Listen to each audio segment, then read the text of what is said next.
en moins de 3 ans bii mooy sama 3e mandat de dépôt en moins de 3 ans bii mooy sama 3e liberté provisoire waxoon naa Samba Sall ne ko Samba Sall placé nga ma 2 fois sous mandat de dépôt en moins de 3 ans jox nga ma ñaari liberté provisoire en moins de 3 ans ma ne ko vous et moi on sait où est-ce que ça va aboutir mu ne ma fan ma ne ko j'aurai une 3e liberté provisoire jërëjëf askanu Sénégal jërëjëf kilifa diine yi jërëjëf waa M2D ma ne ko lii duñu mës a dem ci procès ndax Pathé Badiane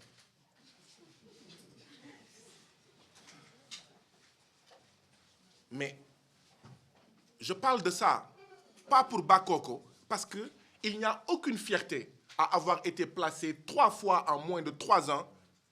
sous mandat de dépôt. Il n'y a aucune fierté à avoir bénéficié en moins de 3 ans de 3 libertés provisoires. Nous avons honte des institutions de ce pays qui sont manipulées au service de l'impérialisme et de ses suppôts, manipulées au service de la bourgeoisie bureaucratique parasitaire de ce pays-là. Il n'y a aucune fierté. dama koy fësal pour wane ne ñii di naan il faut faire confiance à la justice ma ne leen ban justice la justice mais qui me doit 2 libertés définitives et maintenant qui me doit une 3e liberté définitive et à chaque seconde ñu war nañ ma mën a ñëw jël ndaxte xëy na y a un élément nouveau cette justice-là est-ce qu'on peut lui faire confiance waa APR waa Benno Bokk Yaakaar comment est-ce qu'ils peuvent nous regarder les yeux dans les yeux ba pare nañu il faut faire confiance à cette justice man maa ngi nii mandat de dépôt pour une conférence de presse boo xam ne fekkeewuma teewuma woon waaw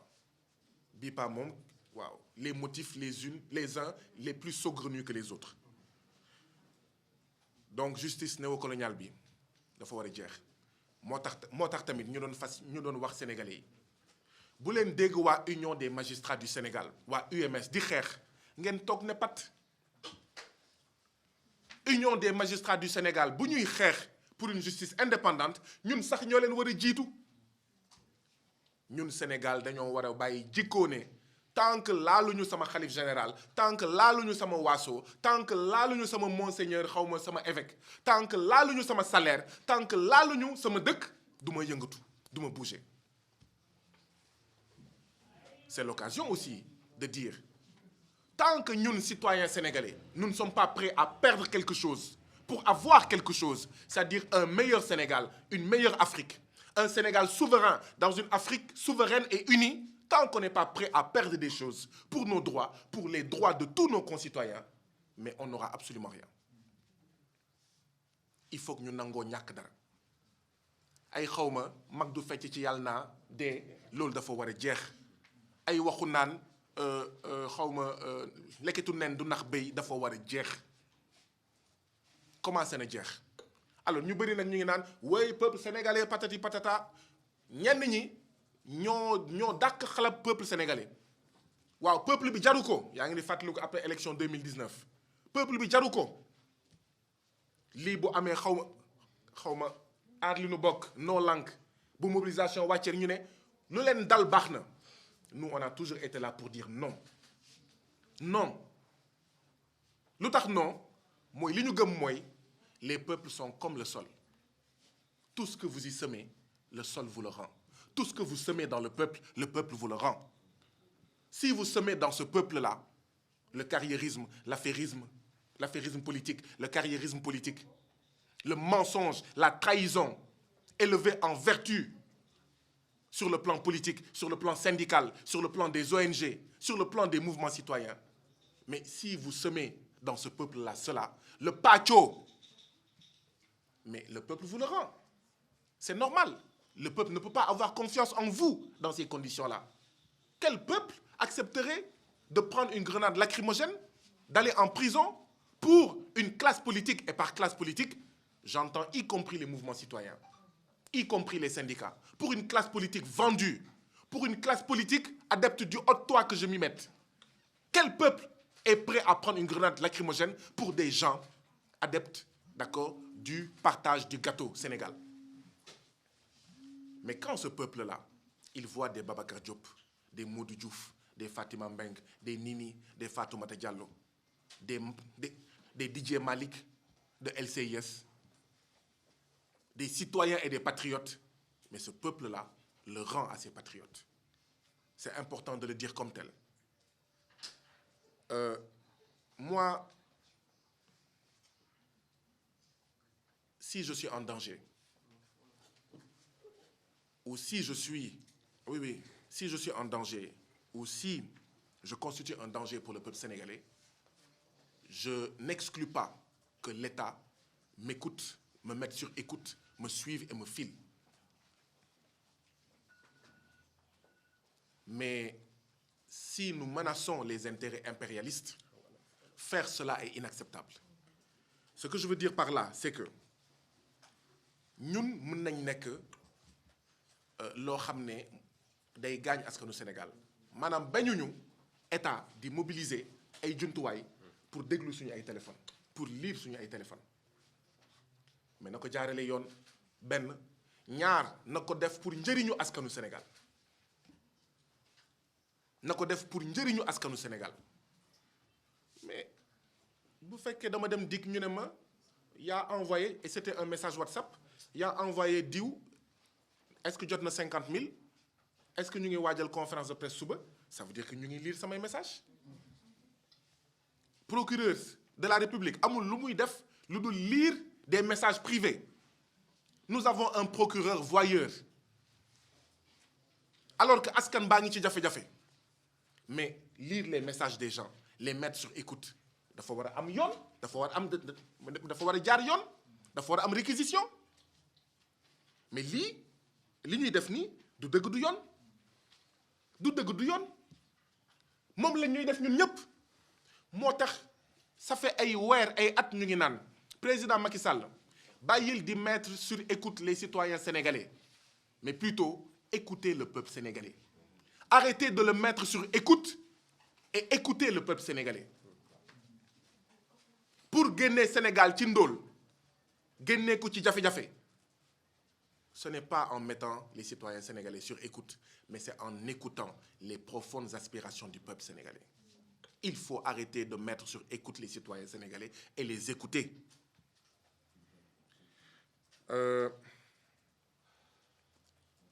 ñun wax nañ ko waxati nañ ko coow li nga xam ne moo lëmbee Sénégal du affaire privée du affaire privée du affaire du nekkul sax affaire Sénégal nekkul sax affaire nationale affaire géostratégique la affaire continentale la lu tax ñu ne affaire géostratégique la affaire continentale la mooy Sénégal dafa am loo xam ne musul am Sénégal guléet la musul am ci réew yi nga xam ne France moo leen doon noot ci jamono colonisation mooy dafa am kenn ku ñuy woowee Ousmane Sonko élection présidentielle 2019 mu am 16% si on arrondit c'est bien ça mu am 16% des voix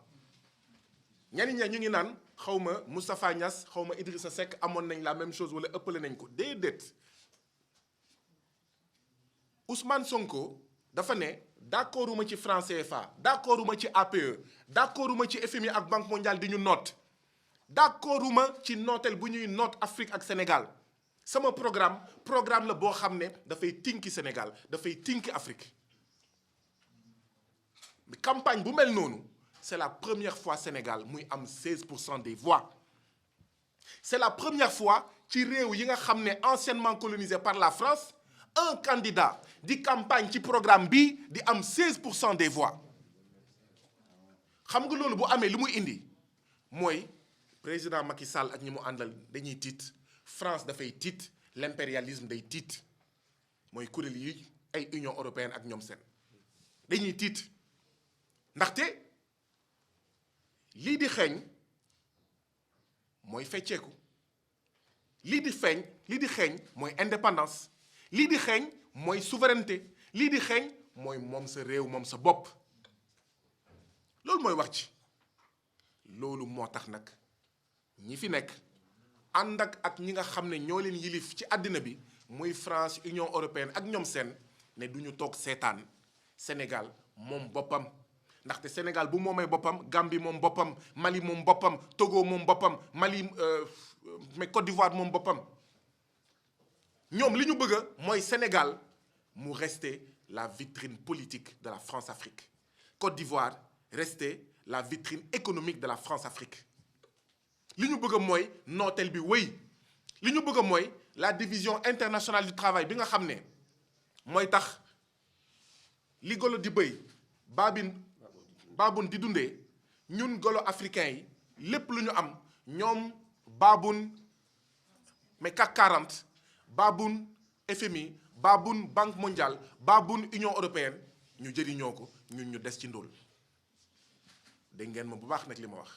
dama ne baabun CAC 40 waxuma baabun askanu France de baabun CAC 40 CAC 40 mooy borom doole les capitalistes français yi nga xam ne sax dañuy noot askanu France dañu noot musu leen ñu dégg ñu xalab askanu France musu leen ñu dégg ñu xalab askanu États-Unis musu leen ñu dégg ñu xalab askanu Espagne wala Canada par contre nous sommes anti-impérialistes et nous l'assumons moo tax ñu waxoon et on continue à le dire pour la souveraineté monétaire France dégage moo taxoon ñu waxoon Auchan dégage pour ne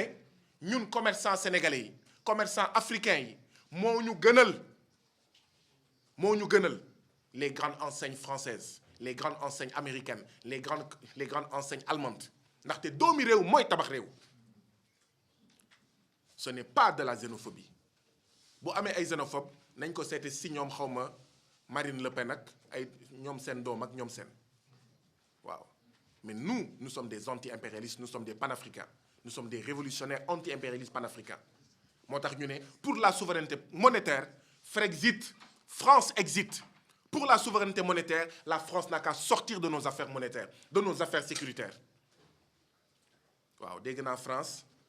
mu ngi jël ay soldaawam ak ay ngànnaay di ko jox président Macky Sall pour mu ñuy boom ñu ngi mettre en garde l'État impérialiste français na toppatoo ay affaire am 600 suicides d'agriculteurs français chaque année Macron na lijjanti ay affaire am te bàyyi ñun ñu lijjanti suñu président Macky Sall ñu lijjanti suñu réew waaw donc loolu kon la bëggoon wax et donc loolu mooy problème géostratégique bi loolu mooy complot international bi fexe ba Sénégal bañ a génn ci nooteel bi nga xam ne buumu jaam ak jatang bi nga xam ne moom la nekk loolu moo indi ñu bëgg a décapiter Pastef loolu moo indi ñu bëgg a décapiter le FRAPP loolu moo indi bu ñu toogee seetaan ils vont décapiter FDS ils vont décapiter le Front Multitude doy na bu ñu moytuwulee ils vont décapiter Y'en a marre